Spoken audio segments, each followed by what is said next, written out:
उनके राजनीतिक जीवन की शुरुआत थी, एक राष्ट्रीय पार्टी के जिले के सचिव भी थे। मौका था महात्मा गांधी की शताब्दी जयंती का। उनका शताब्दी जयंती वर्ष मनाया जाना था। कार्यक्रम का आयोजन हुआ तो उसके लेखक भी वो खुद थे और उसका मंचन भी खुद किया। और सुभाष चंद्र बोस की भूमिका निभाने वाले आज हमारे साथ हैं प्रमोद त्यागी जी। प्रमोद त्यागी जी का आज जन्मदिन है। जन्मदिन विशेष पे अब उनसे जानेंगे उनके राजनीतिक जीवन के बारे में, उनके सामाजिक जीवन के बारे में, कि उनका जीवन किस तरह व्यतीत हुआ, कैसे उन्होंने एक लंबा 40-42-50 साल का एक लंबा उनका राजनीतिक कैरियर है। तो आइए जानते, सबसे पहले त्यागी जी आपको जन्मदिन की बधाई। धन्यवाद, बहुत बहुत आपका जन्मदिन है, कुछ सवाल हम जानेंगे। राजनीति में आपकी शुरुआत कब से हुई? देखिए, मेरे पिता राजनीतिक कार्यकर्ता थे। उनके कारण मुझको जिला युवक कांग्रेस का सचिव बनाया गया। महात्मा गांधी जी की शताब्दी वर्ष था 1969, तो उसमें मुझको भी अवसर मिला और मैंने गांधी जी पे एक नाटक लिखा। उसका मंचन हुआ और तहसीलदार बुढ़ाना उसमें मुख्य अतिथि थे, हमारे पिताजी उसमें विशेष अतिथि थे। मैंने उसमें अपने आप ही मैंने वो नाटक लिखा और हमारे बुढ़ाने के बड़े कलाकार उसमें थे। मैंने भी सुभाष चंद्र बोस का उसमें रोल किया। बहुत भीड़ थी, बड़ा सराहा गया। तो पहला सार्वजनिक कार्यक्रम मेरा महात्मा गांधी की जन्मशती पर हुआ। आपने खुद ही उस नाटक को लिखा, फिर मंचन किया, उसमें नेताजी सुभाष चंद्र बोस की भूमिका ही क्यों? मुझको नेताजी आदर्श लगते थे।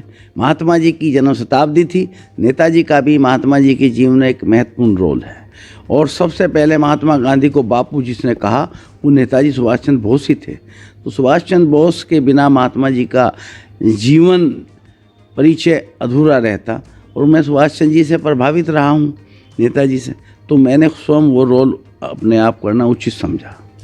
आपने वो रोल किया, नेताजी का रोल था। अभी एक नेताजी की पार्टी के आप जिला अध्यक्ष हैं, मुलायम सिंह यादव जी की पार्टी के, तो दोनों शब्दों का एक दो व्यक्ति है, नाम नेताजी है, तो क्या फर्क है? कुछ ऐसा रहा कि नेताजी नाम जिनके रहे मैं सभी से प्रभावित रहा।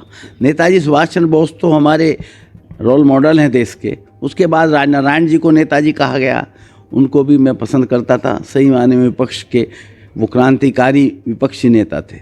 और हमारे आदर्श, हमारे संरक्षक माननीय मुलायम सिंह जी को सारा देश नेताजी के रूप में जानता है।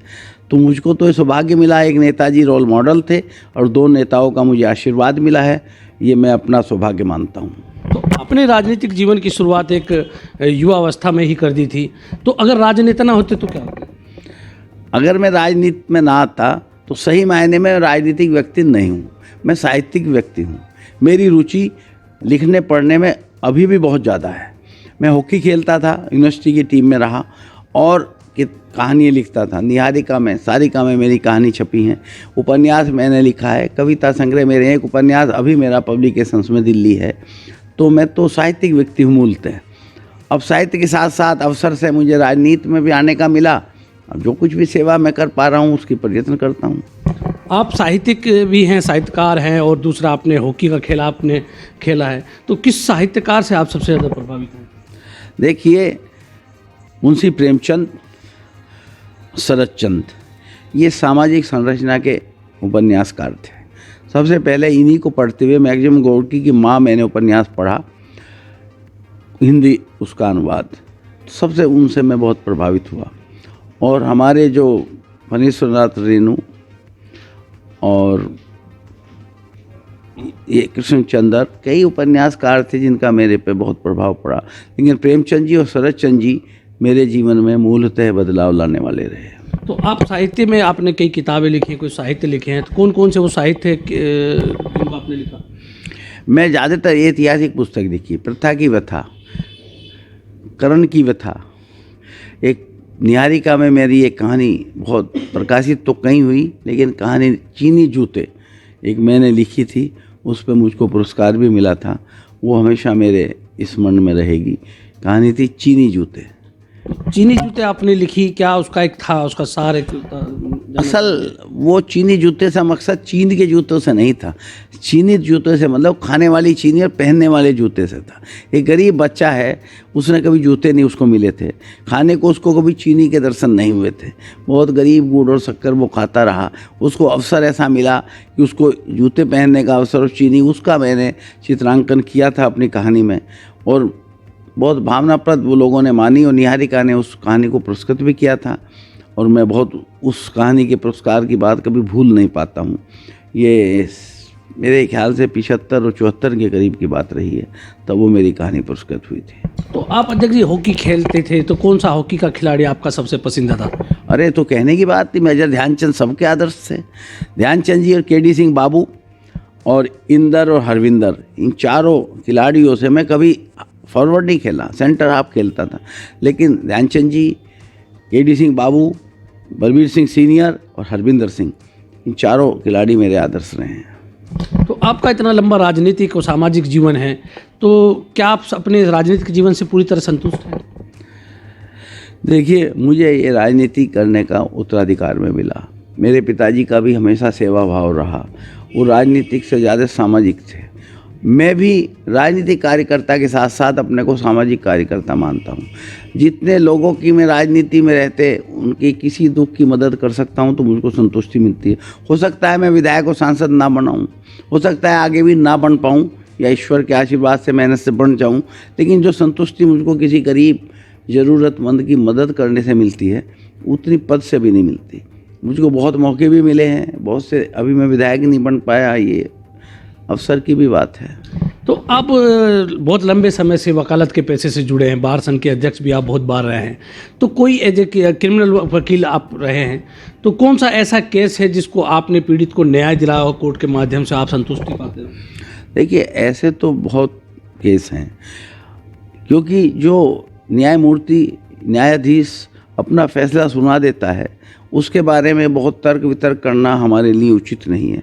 लेकिन ऐसा हुआ कि एक, मैं नाम नहीं लूँगा व्यक्ति का, एक व्यक्ति कत्ल का अभियुक्त बना दिया गया। मैं उनका मुकदमा लड़ा, मुझको व्यक्तिगत जानकारी थी कि वो निर्दोष है। न्यायाधीश भी ईमानदार और अच्छे सुनने और समझने वाले थे। मैंने बड़ी मेहनत से मुकदमा लड़ा। उचित नहीं है किसी मुकदमे की यहाँ दृष्टांत देना। जिस दिन उनका एक्विटल हुआ, वो बरी हो गए, तो मुझको इतनी संतुष्टि मिली।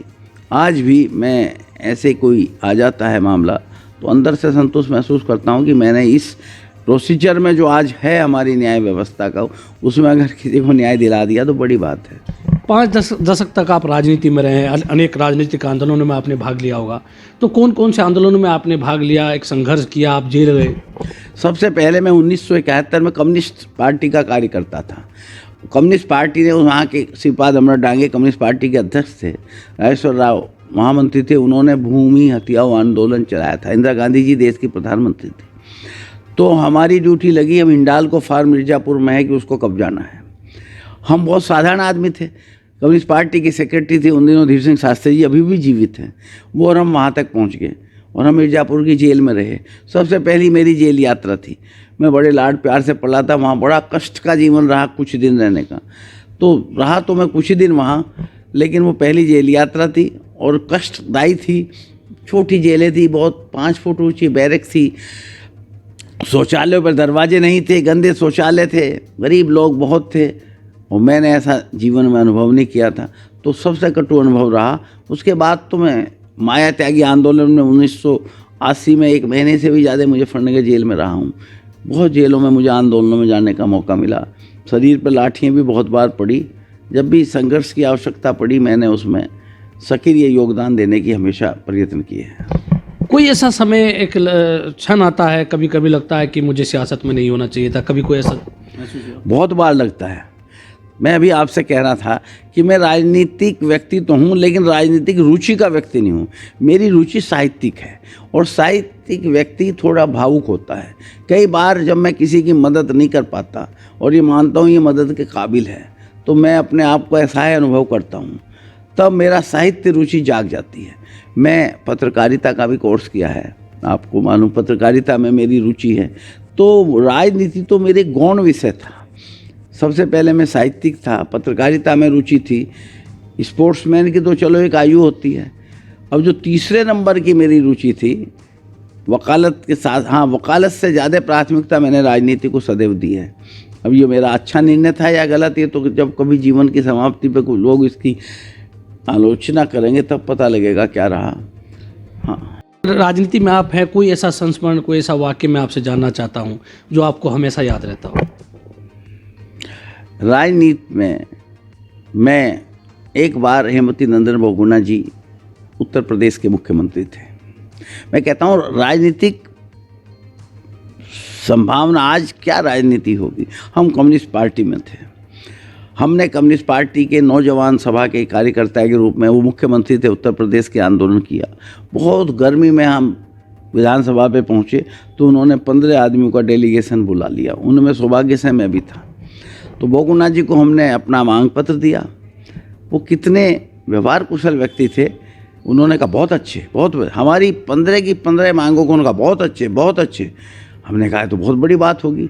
जब वो पूरी मांग पर वो कह चुके तो उन्होंने कहा देखिए अच्युत मेनन जी आपके चीफ मिनिस्टर हैं, केरल की आपकी कम्युनिस्ट पार्टी के हैं, मैं ये मांग पत्र केरल के मुख्यमंत्री जी के पास भेजता हूँ और अगर वो इनसे जिन जिन मांगों से सहमत होंगे मैं भी मान लूँगा। तो ऐसा किया उस आदमी ने, राजनीतिक चतुरता, कि हम उनके विरोध में सरकार के गए थे, हम उनके नारे लगाते वापस आए। तो वो मैं ये समझता रहा कि राजनीति में सामने वाले को संतुष्ट करना सबसे बड़ी कला है। हमारे नेताजी भी बहुत संतुष्ट करते हैं। मुलायम सिंह जी का मैं जीवन पर्यंत आभारी रहूँगा। मुलायम सिंह जी हमेशा ये कहते हैं कि आदमी को कभी हिंसा नहीं करनी चाहिए और हिंसा के सामने दबना भी नहीं चाहिए। ये मेरे जीवन का बहुत बड़ा अमूल्य निधि है कि हिंसा करनी नहीं चाहिए और हिंसा से झुकना नहीं चाहिए। आपने भी नेताजी मुलायम सिंह यादव जी का जिक्र किया, आप उनकी पार्टी के जिलाध्यक्ष हैं, तो नेताजी के साथ कोई एक ऐसा संस्मरण जो आपको हमेशा लगता हो कि नेताजी बहुत अच्छे व्यक्तित्व के मालिक हैं? देखिए 1995 में जब नेताजी की सरकार भंग कर दी गई, मायावती जी को मुख्यमंत्री बना दिया, केंद्र सरकार कांग्रेस की थी। उत्तर प्रदेश के राज्यपाल मोतीलाल वोरा जी थे।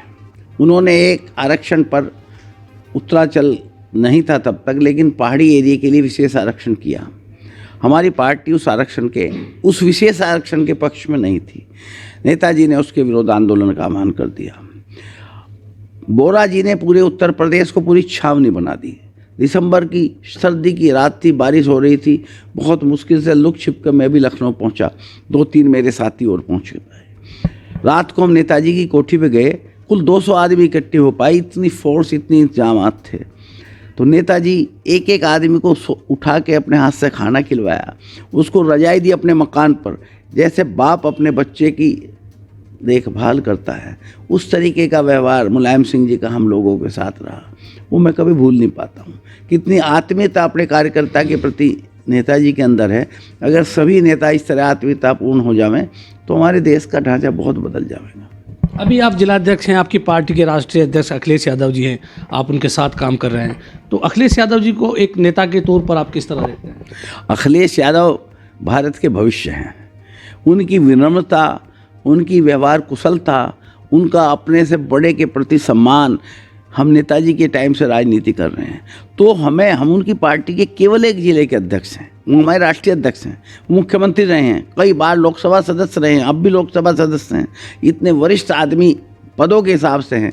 लेकिन जब मैं उनसे मिलता हूँ तो मैं खुद शर्मिंदा हो जाता हूँ, इतना सम्मान मुझे देते हैं और ये उनका बड़प्पन है। आयु के लिहाज से भी, अपने कार्यकर्ता की, उसकी पार्टी के प्रति समर्पण के लिहाज से भी जो अखिलेश जी के अंदर गुण है, निश्चित रूप से वो देश का भविष्य हैं। इस तरह के शालीन व्यक्ति को इस देश का एक दिन प्रधानमंत्री होना चाहिए। तो आप राजनीति में भी हैं, वकालत भी आप करते हैं, साहित्यकार भी हैं, तो एक सार्वजनिक जीवन का मैं जानना चाहता हूँ कि आपको व्यंजन में कौन सा व्यंजन पसंद है खाना? मैं शुद्ध शाकाहारी हूँ और शाकाहारी में भी तली भुनी चीज़ें मुझे बिल्कुल पसंद नहीं। मुझको पसंद है सर्दियों में उड़द की दाल की खिचड़ी, मक्खन उसमें पड़ा हो, खूब मक्खन हो और खिचड़ी हो, और मैं कभी चम्मच से नहीं खाता हूँ, हाथ से उसको मक्खन मिला के खाता हूँ। मेरा सबसे अच्छा व्यंजन वो है। या सुबह दही हो, उड़द की दाल हो और घी पड़ा हो उसमें, और मीसी रोटी हो, पानी के हाथ की हो तो और बेहतर है। मेरा सबसे अच्छा खाना उड़द की दाल, पानी के हाथ की रोटी या उड़द की दाल की खिचड़ी सर्दियों में, ये सबसे रुचि का मेरा खाना है। आपके होता है कि आदमी कभी कभी फ्री माइंड होता है तो कोई गाना गुनगुनाता है, तो कोई ऐसा गीत, कोई ऐसी गज़ल जो आप हमेशा रिलैक्स मोड में हो तो आपको गुनगुनाना अच्छा लगता है? ये दौलत भी ले लो, शोहरत भी ले लो, भले छीन लो मुझसे मेरी जवानी, लौटा दो मेरे बचपन का सावन, ये कागज़ की किश्ती ये बारिश का पानी। जगजीत सिंह की गज़ल मुझे बहुत पसंद है। जगजीत सिंह की आवाज़ और मुकेश की आवाज़ हमेशा मुझे प्रभावित करती रही। मुकेश जी के गाने और जगजीत सिंह की गज़ल ही मैं सुनता हूँ। बहुत अच्छी एक दिल लुभाने वाली आवाज़ इन दोनों की रही। आज नहीं है हमारे बीच में। मैं जगजीत सिंह की गज़लों का सबसे बड़ा प्रशंसक हूँ। अभी आपने जगजीत जी की एक गज़ल आपने तो उसका एक मिसरा सुनाया, तो मुकेश जी का कौन सा ऐसा गाना आपको अच्छा लगा, पसंद है सर्वाधिक, जो आप हमेशा सुनते हो? राज कपूर जी की पिक्चर थी मेरा जूता है जापानी, पतलून इंग्लिस्तानी, सर पे लाल टोपी रूसी दिल फिर भी हिंदुस्तानी। इससे सारी दुनिया में राज कपूर को प्रसिद्ध कर दिया, लेकिन आवाज़ मुकेश की थी। तो मुकेश जी ने ऐसे अविस्मरणीय गाने गाए राज कपूर जी के साथ और लोगों के भी साथ। बहुत बहुत ऐसे गाने हैं जो आपको भावुक कर देंगे। उस आवाज़ में इतना दम था। लिखने वाले तो शायर रहे खैर, लेकिन उस शायर की कविता को, शायरी को जो आवाज़ देने वाला है, मुकेश जी हों, मोहम्मद रफ़ी हों, किशोर कुमार हों, उनकी भी एक अपनी उपयोगिता है। तो मैं मुकेश जी और जगजीत सिंह दोनों की आवाज़ का कायल रहा हूँ।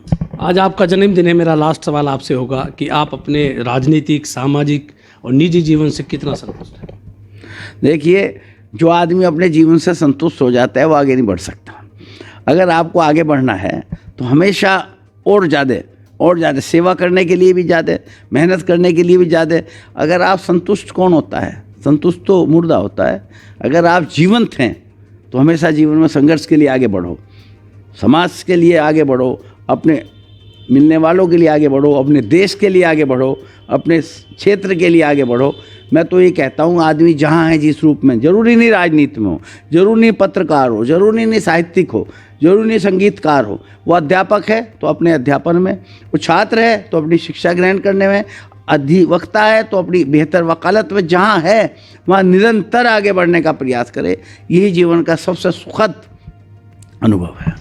ये थे प्रमोद त्यागी, जो मुजफ्फरनगर से समाजवादी पार्टी के जिलाध्यक्ष हैं। उनके जन्मदिन पर हमने बात की। 50 साल से ज़्यादा राजनीतिक समय उन्होंने व्यतीत किया है। खोजी न्यूज़ से उन्होंने बात की। धन्यवाद।